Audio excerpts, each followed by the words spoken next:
दोस्तों नमस्कार। स्वागत है आप सभी का एमजीवी स्टडी पॉइंट यूट्यूब चैनल में। तो दोस्तों आज की हमारी जो मिक्स क्वेश्चन सीरीज नंबर 19 और ये 19 नंबर सीरीज है, ये हिंदी की है जिसमें एमसीक्यू टाइप टोटल 15 क्वेश्चन है। तो बात करेंगे ये 15 क्वेश्चन यूपीपीसीएल, रीट, जेएमआरसी, एसएससी, पटवारी, पुलिस, हाईकोर्ट, एलडीसी और अन्य सभी परीक्षाओं के लिए महत्वपूर्ण क्वेश्चन है। तो जरूर इस वीडियो को लास्ट तक देखें, लाइक शेयर भी करें। अभी तक अपने यूट्यूब चैनल को सब्सक्राइब नहीं किया है तो जरूर इसको सब्सक्राइब कर ले, अपने फ्रेंड्स को भी फॉरवर्ड करते रहिए। तो जरूर लाइक शेयर भी करें। और अब हम बात कर लेते हैं आज के हमारे इन क्वेश्चन 15 की। तो आज का हमारा क्वेश्चन फर्स्ट है आपके सामने स्क्रीन पे, तो चलते हैं बात कर लेते हैं। क्वेश्चन फर्स्ट, उच्चारण के काल मान को कहते हैं। तो यहाँ पे हम बात कर रहे हैं उच्चारण के काल मान को क्या कहते हैं, और यहाँ पे हमारा आंसर है मात्रा। किसी भी वर्ण जैसे स्वर और व्यंजन है, उनके उच्चारण का जो कार्यकाल होता है या हम कह सकते हैं समय होता है, उसको कालमान, और ये कालमान मात्रा कहलाता है। और अब हम चलते हैं बात कर लेते हैं। तो आगे हमारे पास क्वेश्चन नंबर है सेकंड। क्वेश्चन सेकंड, जिन स्वरों के निर्माण में होठ गोलाकार हो जाते हैं। तो यहाँ पे हम बात कर रहे हैं कि अगर उन स्वर का उच्चारण करते हैं या उन स्वरों को जब हम ध्वनि निकालते हैं तो होठों का आकार गोल हो जाता है, वे कहलाते हैं। तो यहाँ पे हमारा आंसर है वृत्ताकार। वृत्ताकार में होठों का आकार गोल हो जाता है। और ये है हमारे पास आ, ये ओपिस वाला आ, और ऊ, छोटा ऊ और बड़ा ऊ दोनों। उसके बाद में आगे हमारे पास है ओ और औ। इनका जब उच्चारण किया जाता है तो होठों का आकार गोल हो जाता है और ये वृत्ताकार कहलाते हैं। और अब हम बात कर लेते हैं। तो आगे हमारे पास जो अवृत्ताकार है, जो अवृत्ताकार है इसमें होठों का आकार गोल नहीं होता है। इसमें जब इनका उच्चारण किया जाता है तो होठ गोल नहीं होता है, और इसमें ए, आ दोनों ई, यानी छोटी और बड़ी दोनों ई, उसके बाद में ए और आई, ये स्वर है। इनका उच्चारण करते समय होठों का आकार गोल नहीं होता है और ये अवृत्ताकार है, ये अवृत्ताकार है। और अब हम बात कर लेते हैं सवृत्त। सवृत्त स्वर जिनके उच्चारण से जीभ का अगर भाग अधिकतम ऊंचाई पर होता है और इसमें मुख प्राय बंद होता है, कि उन स्वरों का जब हम उच्चारण करते हैं तो हमारा मुख तो बंद हो जाता है और जीभ है वो हमारे मुख में अधिकतम ऊंचाई पे होती है। और इन स्वरों का उच्चारण में जैसे दोनों ई, छोटी ई और बड़ी ई, और ऐसे ही दोनों ऊ, छोटा ऊ और बड़ा ऊ, ये सवृत्त कहलाते हैं। इसमें मुख बंद होता है। और आगे हमारे पास है अर्धवृत्त। अर्धवृत्त में जब जीभ होती है वो कम ऊंचाई पे होती है, आधा मुख बंद होता है, या हम कह सकते हैं आधा बंद और आधा खुला होता है। और इसमें बोलते समय जो ए और ओ, एक तो ये जो आई और ओ है ये बोले जाते हैं, ये दो स्वर होते हैं, ये अर्ध संवृत होते हैं। और चलते हैं बात कर लेते हैं। तो आगे हमारे पास क्वेश्चन नंबर है 3। क्वेश्चन 3 में निम्न में से कंठ तालव्य स्वर कौन से है। तो बात कर रही है कंठ और तालु से उच्चारित ध्वनि वाले स्वर कौन से हैं, और यहाँ पे हमारा आंसर है ए आई। ए और आई दोनों कंठ तालव्य है। और आगे हम बात करेंगे, ये ए है, ये कंठ तालु है, और ये ओ है, ये कंठोष्ठ है। कंठोष्ठ ये कंठ और होठों से बोले जाने वाला स्वर है। आगे हमारे पास जो ऊ है, ऊ ये ओष्टे है। ओष्टे जब ऊ बोला जाता है तो होठों का आकार है उसमें गोलाकार, ये वृत्ताकार में आ जाती है। और आगे हम बात कर रहे हैं ओ। ओ ये कंठोष्टे है, ये कंठ और होठों से बोला जाता है। और आगे हमारे पास जो ऊ है ये ओष्टे है, ये वृत्ताकार में आ जाता है। और अब हम चलते हैं बात कर लेते हैं। तो आगे नेक्स्ट क्वेश्चन नंबर है 4। क्वेश्चन 4, उन्नति शब्द में निहित संधि है। बात कर रहे हैं उन्नति में जो संधि है वो है हमारा आंसर व्यंजन संधि। और व्यंजन संधि में जब इसका विच्छेद करेंगे, संधि विच्छेद करेंगे तो उत प्लस में नति, उत प्लस नति। और इसमें क्या होता है कि वर्ग के पहले वर्ण का मेल पांचवें वर्ण से होता है तो पहले वर्ण के स्थान पर उसी वर्ग का पांचवा वर्ण हो जाता है। जैसे यहाँ पे ये तय है वो अपने वर्ग का पहला वर्ण है और ये नय है ये पांचवा है। जब 1+5 यानी पहले वर्ण का पांचवें वर्ण से मेल होता है तो उसी वर्ग का पांचवा वर्ण हो जाता है। तो यहाँ पे इस तय को, और ये तय आधा है तो ये न भी आधा हो जाएगा और ये बन जाएगा उन्नति। और यहाँ पे हम बात करेंगे जैसे क, च, ट, त। तो यहाँ पे हम देख लेते हैं कि ये जो क और उसके बाद में ये च, च के बाद में ट, ट के बाद में त और प, ये प्रत्येक वर्ग का पहला वर्ण है। और इनके बाद में पांचवा वर्ण हो यानी वर्ग का पांचवा वर्ण हो तो क का हृदय बन जाएगा, च का बन जाएगा ये, ट का बन जाएगा न, ट का न बन जाएगा और त का बन जाएगा न और प का बन जाएगा मैं। तो ये प्रत्येक वर्ण के पहले है और इनके साथ में अगर पांचवा वर्ण हो जाए तो ये पांचवा वर्ण इन खुद का पांचवा बन जाएगा। और अब हम चलते हैं, बात करते हैं। तो आगे हमारे पास क्वेश्चन नंबर है 5 में आपसे पूछा जा रहा है कि पाताल तोड़ शब्द में निहित समास कौन सा है। तो बात कर रहे हैं पाताल तोड़ में और यहाँ पे हमारा जो आंसर है ये है तत्पुरुष समास। तत्पुरुष समास में यहाँ पे पाताल को तोड़ने वाला, जब हम समास विग्रह करते हैं तो पाताल को तोड़ने वाला।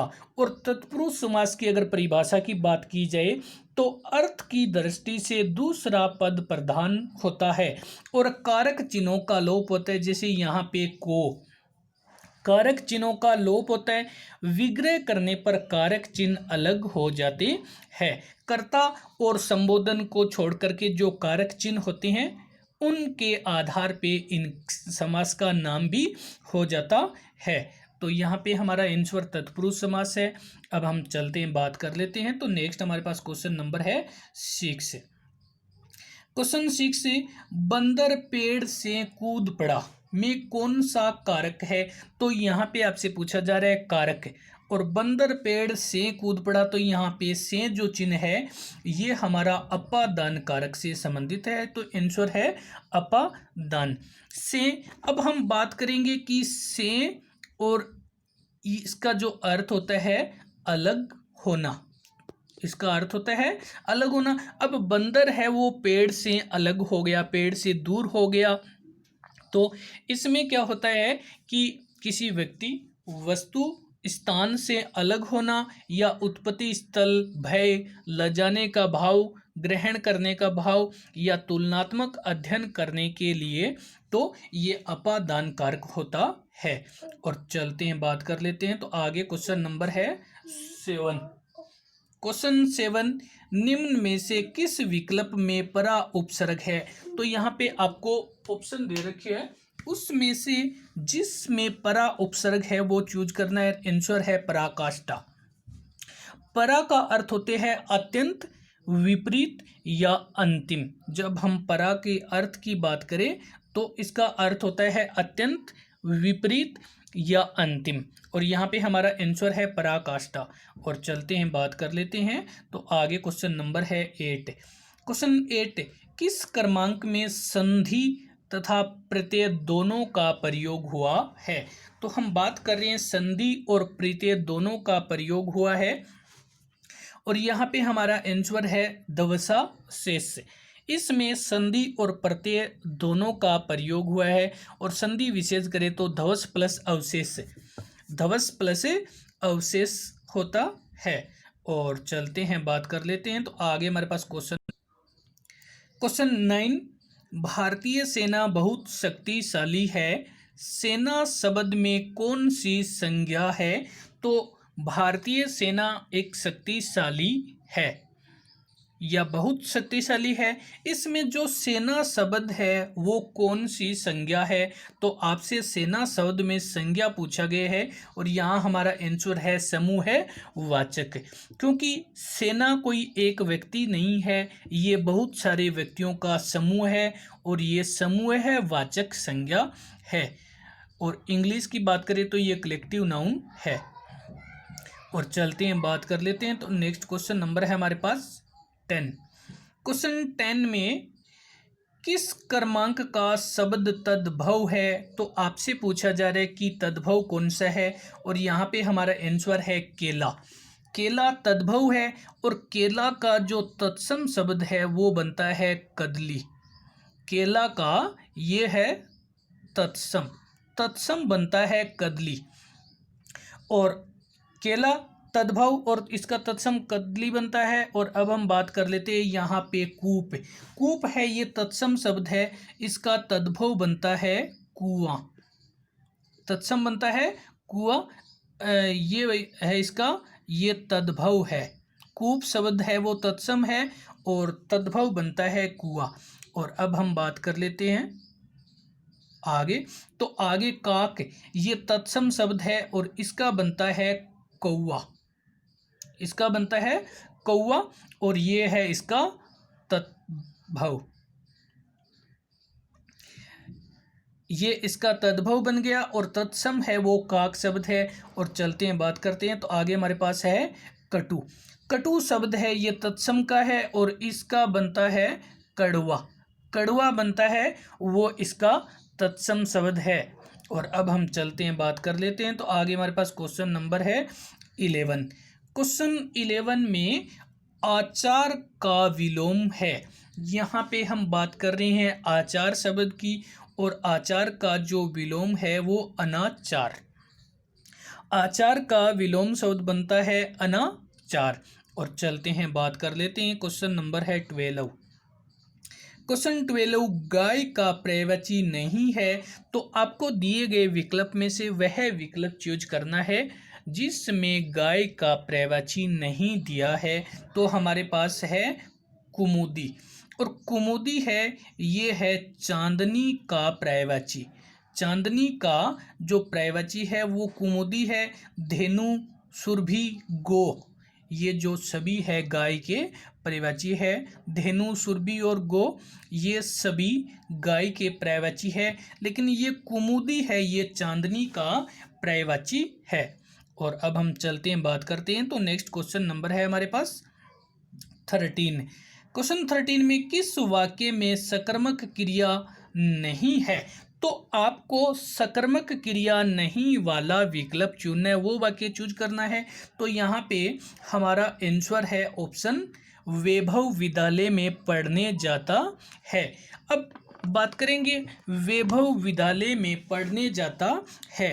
तो सकर्मक क्रिया में प्रत्यक्ष या अप्रत्यक्ष रूप से कोई न कोई कर्म जरूर होता है, और जब हम क्रिया के साथ में क्या से प्रश्न करें तो हमारा आंसर होगा तब सकर्मक क्रिया होगी। तो राधा क्या धोती है, जैसे राधा क्या धो रही है तो कपड़े, तो ये सकर्मक है। कालिदास ने मेघदूत लिखी, तो कालिदास ने क्या लिखी, मेघदूत। माली फूल तोड़ रहा है, माली क्या तोड़ रहा है, तो फूल। लेकिन वैभव विद्यालय में पढ़ना जाता है तो क्या जाता है, क्या जाता है, तो यहाँ पे कोई अर्थ नहीं है। कौन जाता है तब तो वैभव है, लेकिन क्या से अर्थ नहीं निकलता है तो वो अकर्मक क्रिया होती है। तो इसमें जो क्रिया है वो है अकर्मक क्रिया। सकर्मक वो होती है जिसमें कोई कर्म किया जाता है, लेकिन इसमें कोई कर्म नहीं किया जाता है, तो इसमें अकर्मक क्रिया है। और चलते हैं, बात कर लेते हैं आगे। हमारे पास क्वेश्चन नंबर है 14।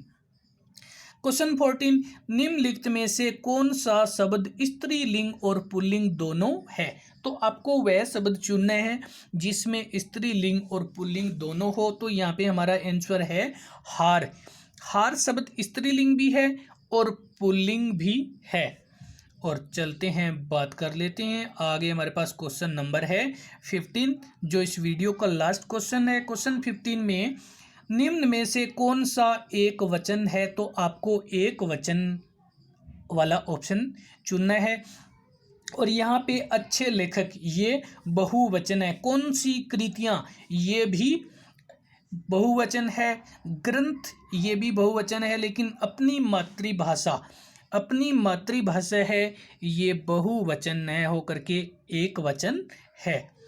तो दोस्तों, इसी के साथ में वीडियो देखने के लिए धन्यवाद। लाइक शेयर करते रहें। अभी तक अपने यूट्यूब चैनल को सब्सक्राइब नहीं किया है तो ज़रूर इसको सब्सक्राइब करें। अपने फ्रेंड्स को भी फॉरवर्ड करते रहिए। वीडियो लाइक शेयर करने के लिए धन्यवाद।